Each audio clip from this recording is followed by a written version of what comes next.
माझा ऑडिशन. मी शाळेतच आहे सर. फरक एवढा आहे की हातात पुस्तकाऐवजी तिरंगा आहे.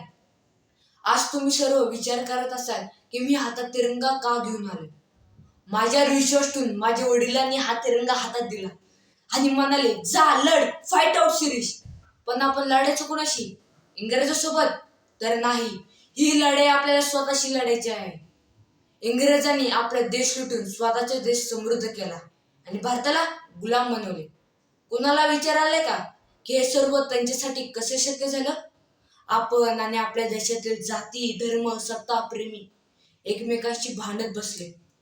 आपली हीच कमजोरी इंग्रजांनी ओळखली आणि आपल्याला एकामेकांपासून वेगळे केले. तर हीच लढाई आपल्याला स्वतःशी लढून एक व्हायचं आहे. स्वतःला विचारा, आपण एक होऊ शकतो का? एकात्मताचे प्रतीक शिवजयंती, गणेश उत्सवाचा पाया घातला तर लोकमान्य टिळकांची दृष्टी प्रत्यक्षात येऊ शकेल का?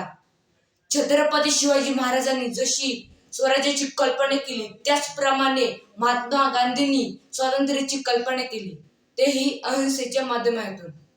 लाला लजपतराय, बिपिन पाल, शहीद भगतसिंह, सुखदेव आणि राजगुरू सारखे हुतात्म्याचे बलिदान व्यक्त जाऊ देणार नाही. स्वातंत्र्याचा जागर करणाऱ्या हुतात्म्यांना वंदन करताना मी एवढाच म्हणेल की थोर महात्मा होऊन गेले. चरित्र त्यांची पहा जरा, एक तरी गुण अंगी घ्यावा. हाची सापडे बोध खरा, हाची सापडे बोध खरा. वंदे मातरम.